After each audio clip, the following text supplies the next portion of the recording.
President is one of the most important jobs in any country. You've got to make lots of decisions, get blamed for the outcomes of your decisions, and if you're lucky, you get to run for another term. Some heads of state get incredibly compensated for their time in office. Hey, can't make the big decisions without making the big bucks after all. Not every entry on this list is technically a president, but they're heads of state, and they're extremely wealthy, so why not just toss them in here? So here is a list of the richest presidents in the entire world. Number 10. Mohammed VI, King of Morocco, $2.1 billion.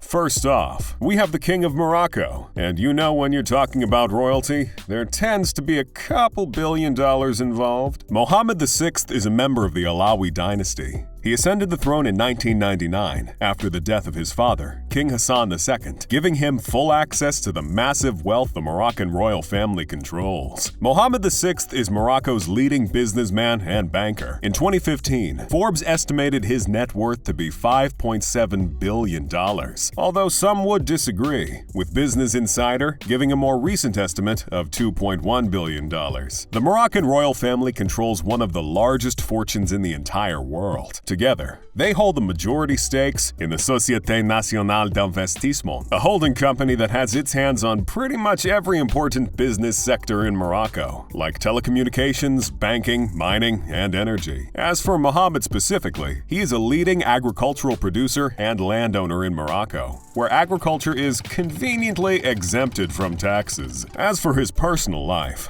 Mohammed VI is married to Salma Banani, and they have 2 children together. His birthday is a public holiday in Morocco, and Forbes estimates that his palace has a daily operating budget of $960,000 daily. Number 9. Donald Trump, $2.5 billion. First of all, Vince, your grapefruits are no match for my Trump Towers. Former president, real estate developer, author, television personality, and professional wrestler, we all know who Donald Trump is, and that was before he even became president. Before taking his position in the White House, Trump was known mostly for being in charge of the Trump Organization, a real estate and licensing conglomerate that owns commercial and residential properties around the globe. He was also known for showing up unexpectedly on your TV. Trump made his incredible fortune through a whole host of different ways, licensing his name for a bunch of products around the world, earning 50% of all profits made by his TV show, The Apprentice, through his massive presidential salary of $400,000 a year and the $211,000 annual pension he earns as an ex-president. To name a few, this man makes money every which way possible. Trump's net worth has been heavily argued about for a very long time now. Some have valued it as low as $250 million, while Trump himself values it at up to $7 billion.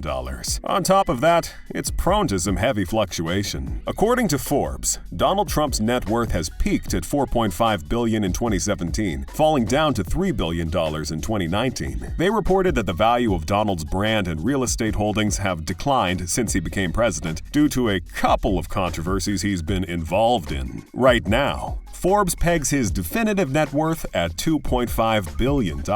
Number 8. Sebastián Piñera, $2.8 billion.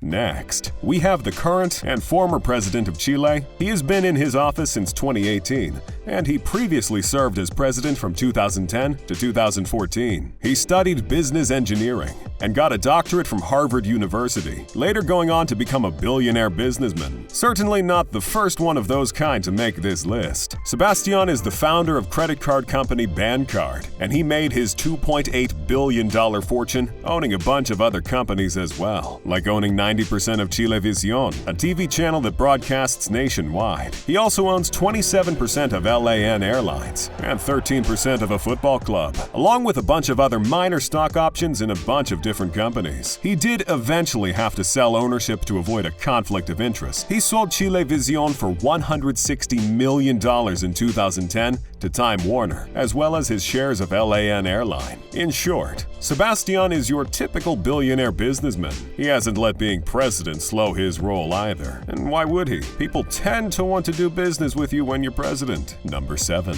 Hans Adam II, $6.2 billion.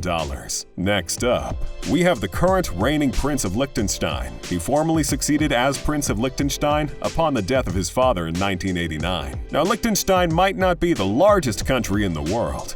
In fact, it's one of the smallest countries in Europe, occupying only 62 square miles, and with a population of about 38,000 people. But it's got a pretty healthy GDP of over $6 billion and an even wealthier royal family. Hans Adam II owns the banking group Liechtenstein Global Trust, the largest family-owned private banking and asset management group in the world. The fortune of the Liechtenstein royal family has been estimated as high as $7.6 billion, and Hans Adam II's personal fortune was estimated at about $4 billion, and this was back in 2003. They've only gotten richer ever since. Hans is considered one of the richest European monarchs and heads of state. He owns an extensive art collection, much of which is displayed for the public, and like any true monarch, he lives in a massive castle. As of 2022, his net worth was estimated to be around $6.22 billion, making him the 453rd richest person on Earth with a net worth that rivals the GDP of the country he's running.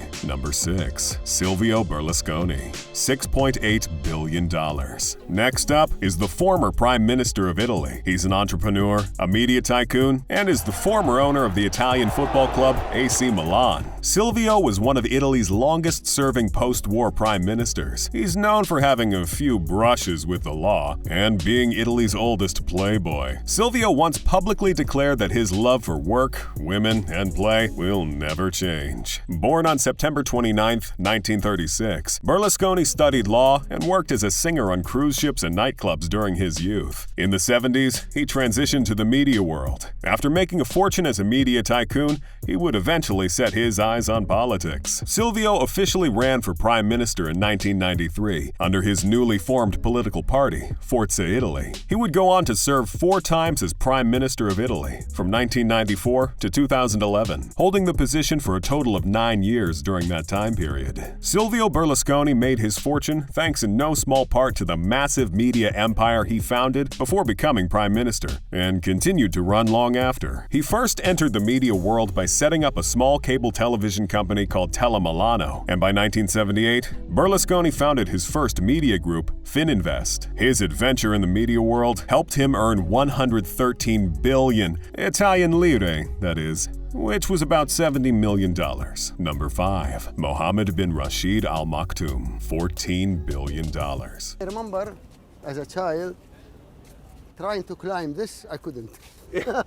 So yeah, and this is my playground. Next up, we have someone with a pretty stacked resume. Mohammed bin Rashid Al Maktoum is the Vice President, Prime Minister of the United Arab Emirates, its Ministry of Defense, as well as the ruler of the Emirate of Dubai. With a resume like that, big surprise he's a billionaire. Al Maktoum generates most of his income from real estate and has been one of the most prominent real estate developers in the world, which might have a thing or two to do with him managing lands owned by him and state assets, turning Dubai into the global city it is today. Al Maktoum has overseen the development of certain projects in Dubai that have gone on to grab the world's attention, like the Palm Islands, the Burj Al Arab Hotel, and the Burj Khalifa, the tallest building in the world. Al Maktoum is both the absolute ruler of Dubai and Prime Minister of UAE, a position that has allowed him to amass his massive wealth. Not only is there a blurred line between the assets of the government of Dubai and those of the ruling Al Maktoum family. Under his reign, Al Maktoum has overseen the creation and growth of a number of businesses and economic assets in Dubai, many of which remain under his ownership, allowing him to do things like owning a massive 531-foot-long yacht and own several properties around the world. Number 4. Khalifa bin Zayed Al Nahyan, $15 billion.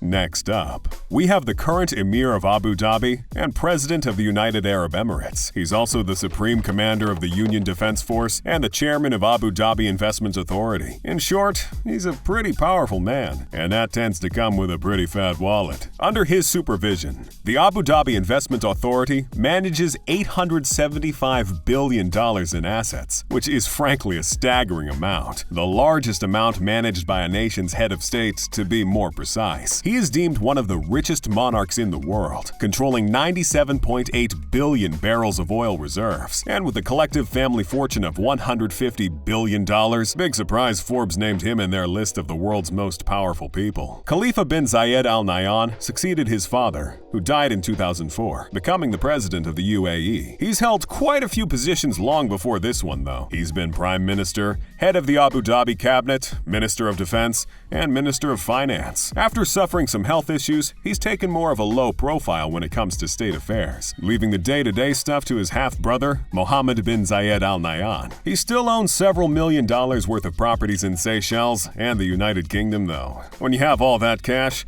what else are you gonna do? Not buy properties around the world? Number 3. Hassan al-Bolkiah, $20 billion.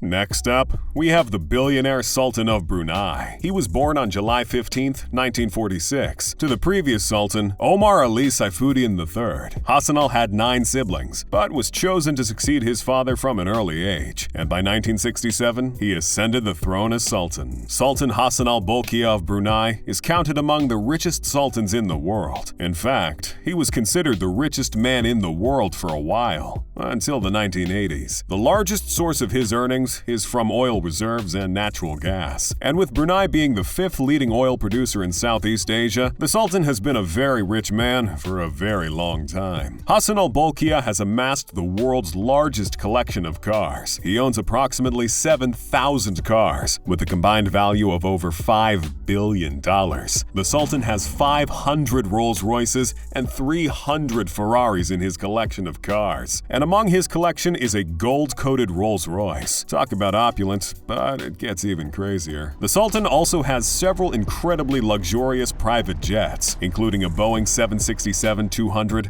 an Airbus A340-200, and a Boeing 747-400, which just also happens to be gold-plated as well. When you've got the funds, why not, right? The man apparently spends about $20,000 for a single haircut, so this isn't exactly out of left field. Number 2. Vajiralongkorn, $40 billion. We love them all the same. We love them all the same. We love them all the same.